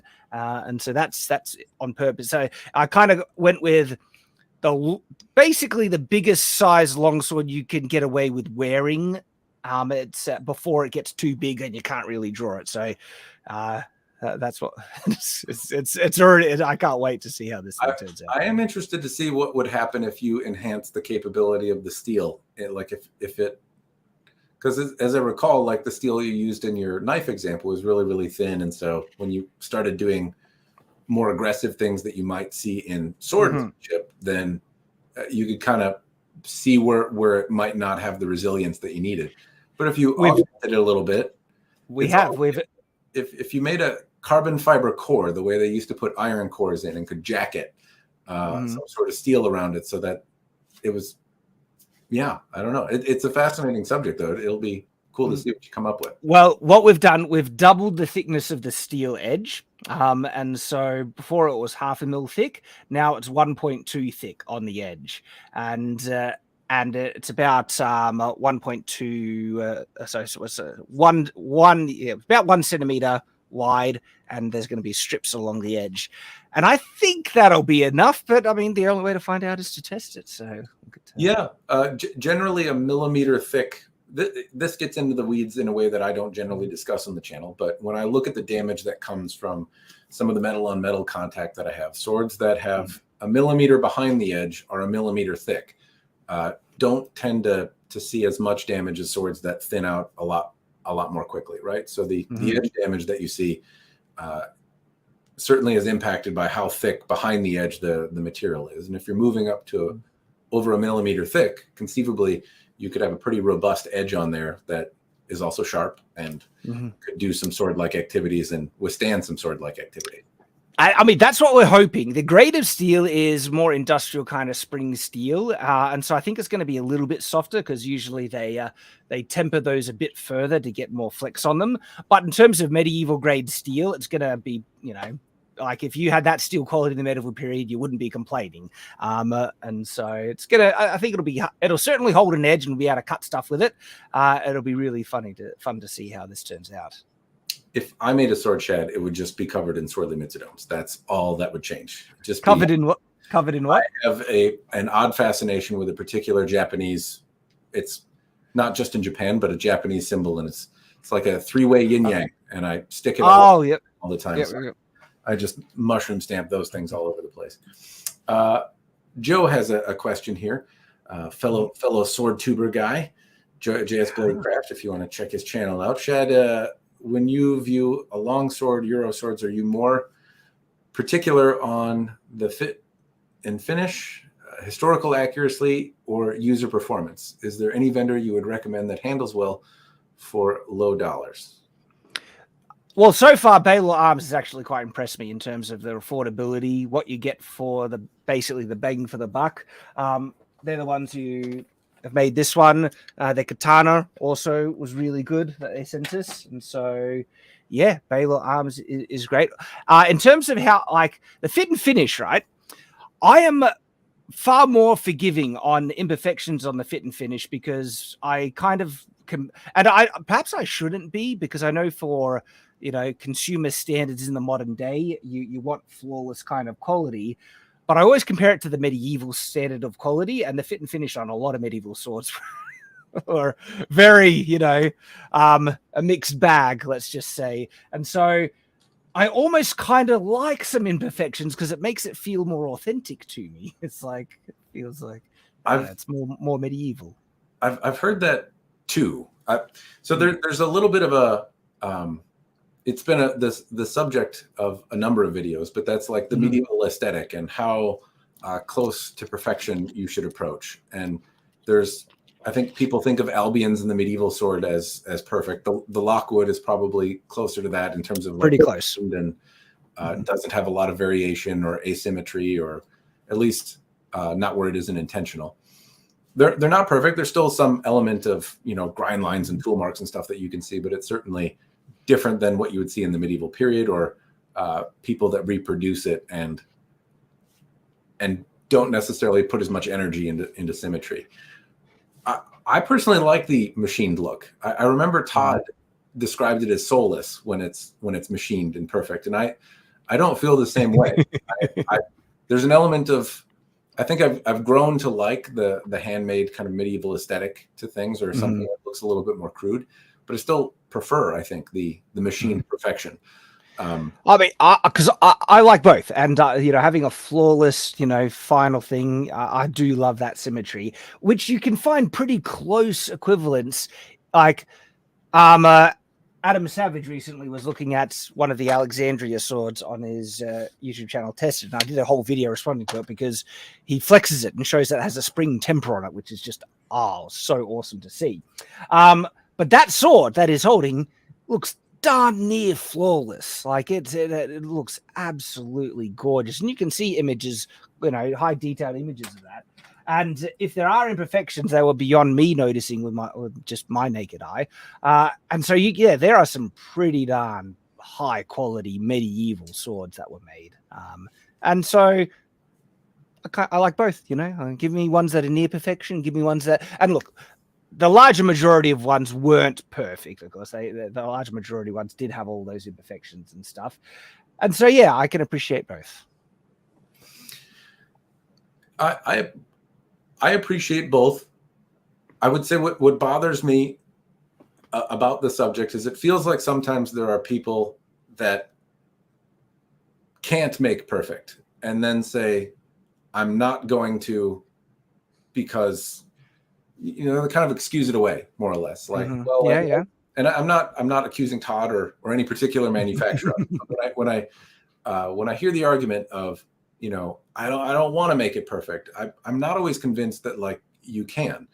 And I understand that there's a limit in terms of time involved in doing it and diminishing returns. I can imagine a person to make it exquisite and perfect may need to charge $20,000 for this relatively simple sword, and it's just not justifiable to do that, and most of the buyers don't care. True.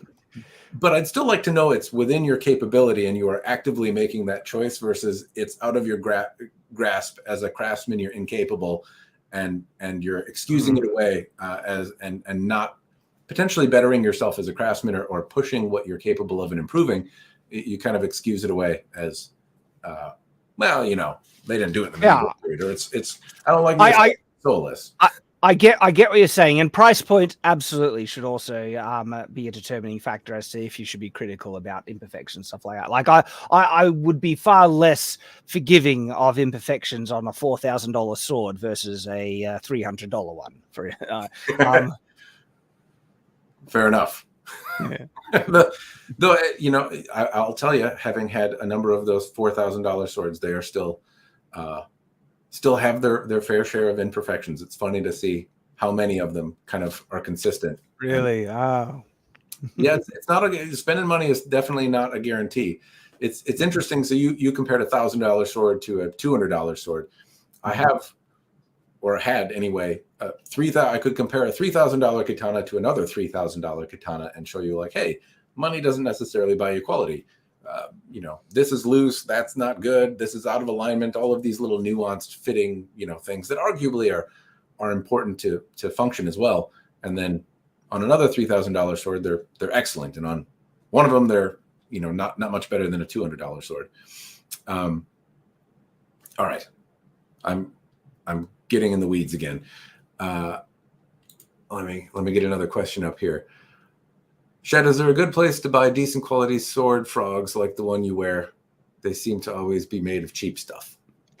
Well, I mean, my favorite sword frog that I wear, they're just on the shelf. Let me grab them. I can show them. I'll be back in just like half a second. I'll let you entertain while I observe me dance. I'm dancing for you while Shad is gone to keep the entertainment going. So that is definitely a thing you want. Also, folks, if you have any questions, I don't know how many more I'm going to be able to get to. It's probably about midnight where Shad's at. So I'm not sure how much longer he wants to stay up, but I'll ask as many questions as I can. So the one I use most often is this one here, and this I actually bought it with a checkout or a purchase from Calamisil when I was buying a whole heap of LARP swords. It's actually made for a LARP, but because it's made for LARP, it's actually wide enough to just put the swords and scabbard all the way through, and yeah, like it does the job perfectly and so that's the one I use. And you might not think that it would be good quality, but now it's not perfectly historically authentic, though. I have a video on sword frogs where it's a bit of a gray area where I would love to get a proper sword carriage, which is just like, you need to see the video to see what they look like, because they're just made out of kind of like buckles and stuff. This one came from Cult of Athena, and I currently have it attached to one of my LARP ones right there. And I like the quality of that one, and so that one is also cool. Cult of Athena and Calamisil. Yep.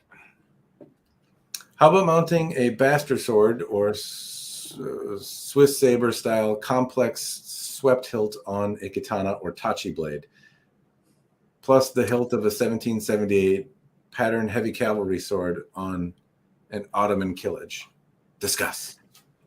Now, like, some saber blades are gnarly. They are just beastie as anything. And personal preference, like, I'd love to get actual sabers to use them to really try and perhaps break my bias on it, because I'm not a fan of their handguards, the knuckle bows and hilts of sabers, but I haven't used any of them, so that could just be unfamiliarity bias. But I tend to like double handles better than one, and some of those saber blades put with a two-handed grip on it would just be devastating. So there's a killage for folks it's got this kind of interesting pipe back, and then it sweeps up and has a neat little tipperoo on it. And then what is the 17? Yeah. And so the so that's the killage, right? That's generally the stereotypical scimitar that people think of when you say scimitar these days.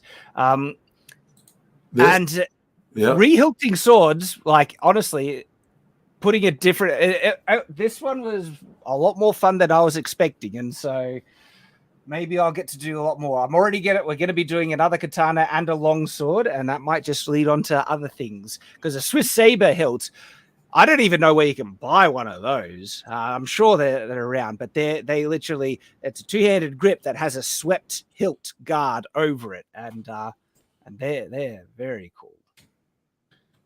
They are cool. I would imagine. I'll see if I can bring that up. There's a lot of varieties, but I think of something like this with a Swiss saber hilt, right? It hasn't come up for me yet. Why is it not coming up? It's stuck on the killage. So it is. How about this? Apparently, because I shared a. There we go. Yeah. That's exactly the classic cut type that most people think of when they hear Swiss saber. That could be a running series for you. Tyrants, Frankensword, make Tyrants work for copious amounts of hours in this perpetual state of discomfort, Frankensteining swords together in a way that makes they were never intended to. The one that I think would honestly be the really interesting is some of those cavalry saber blades, because they are beastly blades, and so give it a two-handed grip. Ooh, that would be fun. Would either of you consider visiting or revisiting the topic of dual wielding? My personal bias towards I'm going to say this wrong, Scholar General, Shangdao, but any of the double swords would be cool. First, good to see Scholar General. How are you, mate? Well, yeah, well, like I actually been wanting to do a dedicated video on dual wielding and doing our whole like let's have some fun testing and stuff. Though we're probably going to be doing a dedicated deep dive on the halberd before we get to dual wielding. But it's funny. I've only been able to handle one or two Chinese swords, and so there's a lot more that I could dive into in that regard. I'm sure I'll come to it eventually. Well, perhaps you'll grab the eye of LK Chen, who has been generous in sending out swords. I will tell you, they're not a particular fan of breaking them, but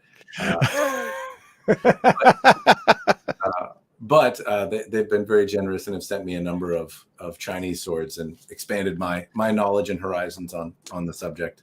So I think LK Chen made this sword. If not, they do a couple of batches for Baylor Arms now and then.